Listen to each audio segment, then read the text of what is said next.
सभी को प्रणाम। आज एक क्वेश्चन का आंसर लेना था। प्रिय अभिषेक भैया ने क्वेश्चन पूछा। क्वेश्चन बहुत ही डीप है और बस गुरुदेव या कोई दिव्य चेतना ही उसका आंसर दे सकती है। भैया ने पूछा, आध्यात्मिक गोल कैसा होना चाहिए? मनुष्य की क्षमता तो अपार है। जो अब तक समझ में आया, और इस पे कई सारे मत हो सकते हैं, और सुप्रिया दीदी से भी रिक्वेस्ट की कि वो भी इस क्वेश्चन का आंसर दें, जिससे ज़्यादा बेहतर आंसर मिल सके। जय गुरुदेव, प्रणाम। और अगर आप सबका भी इस पे कोई ओपिनियन है, कोई भाव है, तो प्लीज़ हम सबसे ज़रूर शेयर कीजिए। भैया, ये जो प्रश्न आप पूछ रहे हैं, देखिए इसका सेकंड पार्ट पहले समझते हैं कि हाँ, ये बात सच है कि मनुष्य की क्षमता अपार है और एक्सट्रीम है। और ये बात अलग अलग हमारे ऋषियों ने, मनीषियों ने कही है कि हर सोल की अपनी एक पोटेंशियल है, हर सोल के पास एक डिफरेंट कोई एट्रीब्यूट है, कोई क्वालिटी है, बस हम उसे पहचान जाएं। तो बात तो यही हो रही है ना कि क्षमता तो अपार है, लेकिन क्या हम उस क्षमता को पहचान पा रहे हैं? और जिन्होंने पहचान लिया कृपा से, ब्लेसिंग से, और अपने गुरु इच्छा अनुसार अपने कदम बढ़ा के, वो पता नहीं वो क्या बन गए। आप देखो, वो विवेकानंद बन गए, वो ऐसे शिष्य बन गए। लेकिन हम लोग वो क्षमता पहचान ही नहीं पा रहे हैं कि हमारी क्षमता क्या है। अभी तो हम अपने में ही फंसे हुए हैं। तो क्षमता अपार है विदाउट डाउट्स, बस यात्रा उसको पहचानने की है। और जब बात आती है आध्यात्मिक गोल कैसा होना चाहिए, तो भैया जब भी किसी ने जन्म लिया तो एक ही आध्यात्मिक गोल है अल्टीमेटली तो, और उसको अलग अलग तरीक़ों से अलग अलग ऋषियों ने बताया। आध्यात्मिक गोल यही है कि हम ये समझ पाएँ कि हम सब प्रेम की ऊर्जा से बने हैं और हम सब वही हैं, एक। और बूंद समुद्र से निकली और अल्टीमेटली बूंद को समुद्र में मिलना है, और ऐसा मिलना है कि बूंद को ना बूंद होने का एहसास रहे, ना समुद्र होने का। अगर एक भी एहसास बाकी है तो फिर बूंद बाकी है। तो आध्यात्मिक गोल तो एक ही है कि बस समर्पण विसर्जन मिले, बस उसमें खो जाए, और ऐसा खोए कि पता भी ना चले कि खो गए। और जो पता चल रहा है तो खोए नहीं। सच्ची बात तो यही है। लेकिन बात ये आ रही है कि इस आध्यात्मिक गोल की प्राप्ति के लिए इसको, क्योंकि ये ऐसे समझ में नहीं आता, ये बहुत बड़ा गोल है, इट इज़ और ये कई जन्मों में प्राप्त होने वाला गोल है। Obviously not in one life. किसी पे कृपा है, बात अलग है, लेकिन कई कई जन्मों की साधना शायद इस गोल को प्राप्त करने में, क्योंकि अपने चित्त पे संस्कार बहुत जम गए, सब कुछ विस्मरण हो गया ना, हम भूल गए कि हम क्यों आए थे। तो इसके लिए अलग अलग लोग आए और उन्होंने अलग अलग माध्यम से समझाया। अश्रवक गीता आई, उन्होंने बताया गीता में, अश्रवक गीता में, कि हमें सब कुछ मिथ्या है, किसको पहचानना है। भगवान कृष्ण ने गीता में कर्मयोग, भक्ति योग, ज्ञान योग, शरणागति के माध्यम से यही बात समझाई। और इसलिए जो है गोल होना चाहिए, लक्ष्य होना चाहिए, एक short term goal to achieve that long term गोल।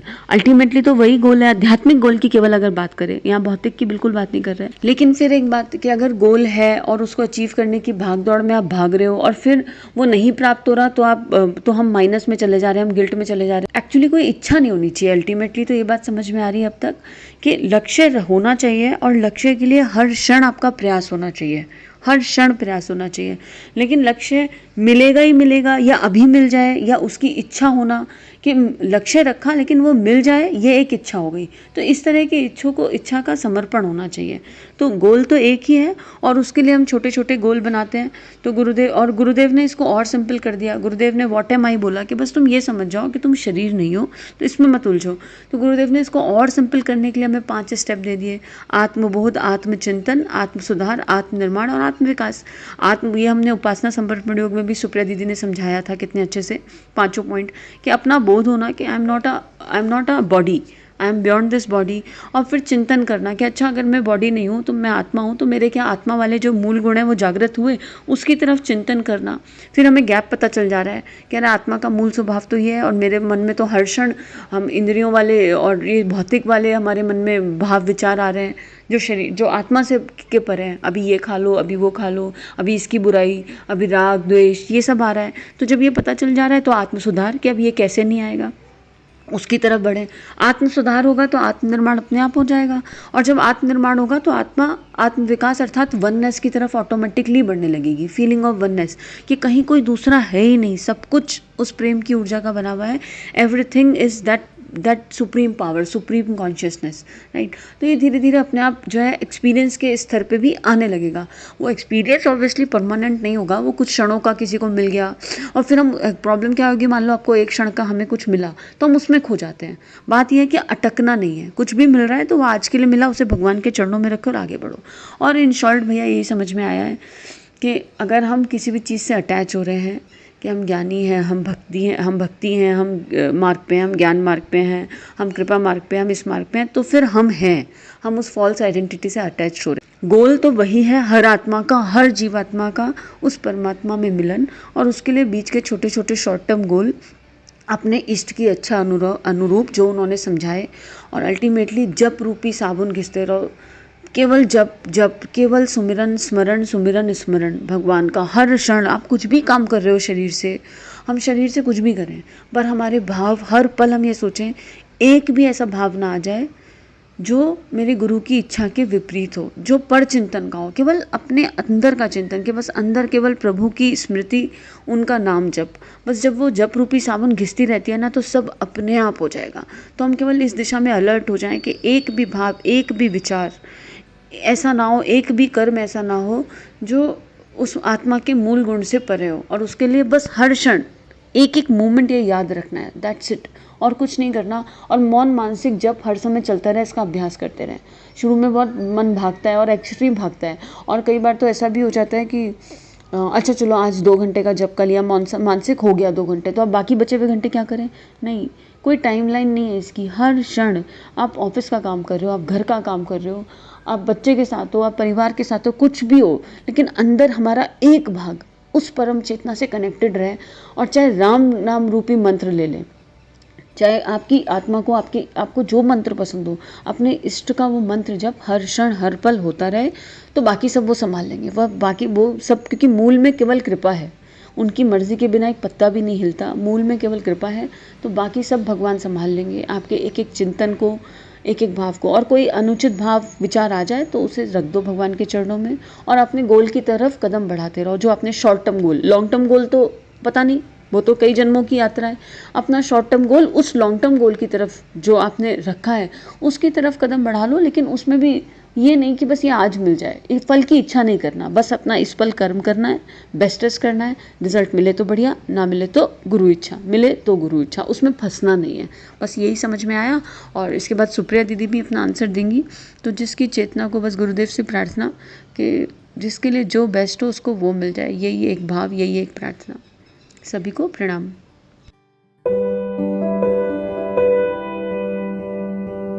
आध्यात्मिक गोल कैसा होना चाहिए, और मनुष्य की क्षमता तो अपार है।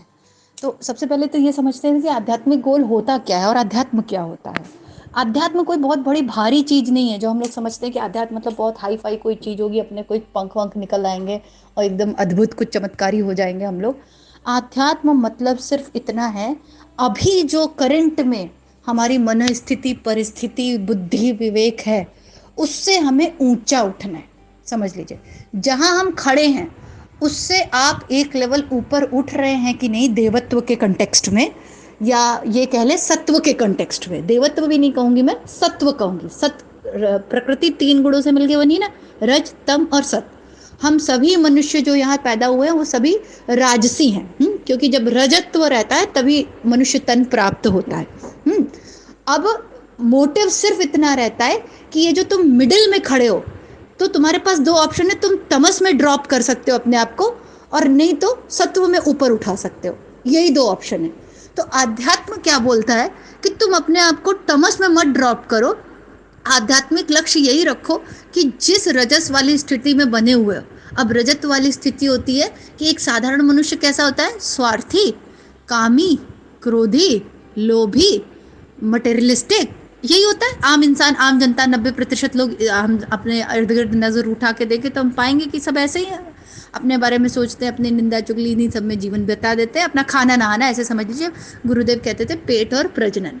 तो जो एक साधारण व्यक्ति है, रज, जिसका रज बढ़ा हुआ है, वो पेट और प्रजनन में जीवन बिता देता है।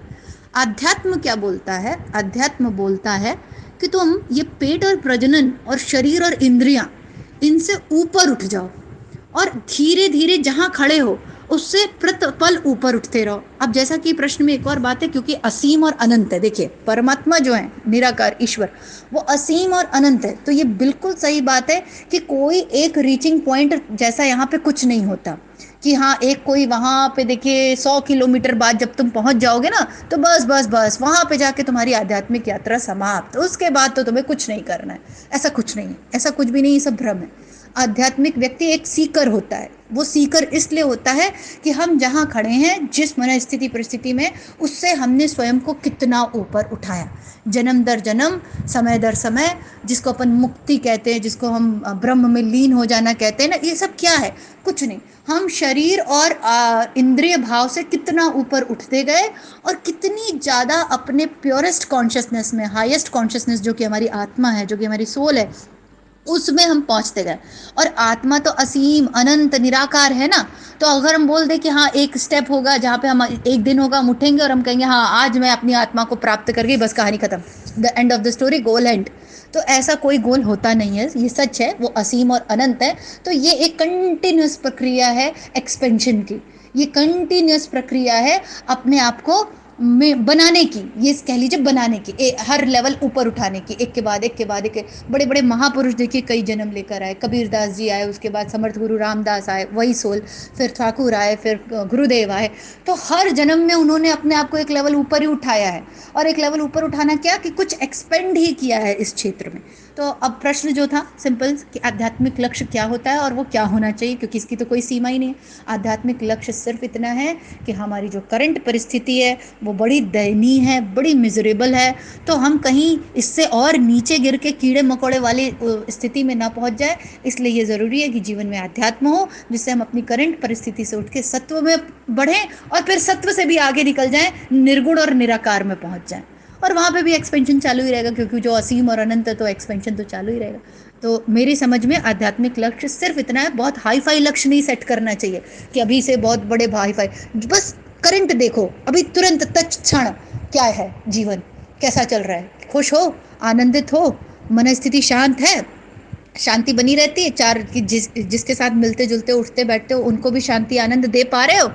अगर ये सारी चीज़ें हैं जीवन में, बस आध्यात्मिक हो, बस वही व्यक्ति बहुत बड़ा आध्यात्मिक व्यक्ति है। उसने अपना लक्ष्य प्राप्त करने की सीमा में, या ये कह लें उस क्षेत्र में उसके कदम आगे बढ़े हुए हैं। तो बस इतना ही है, और बहुत बड़ा इसको हवा नहीं बनाना चाहिए आध्यात्मिक गोल को कि मुझे मुक्ति प्राप्त करनी है, ये करना है। मुक्ति वुक्ति जैसा कोई कंसेप्ट नहीं होता।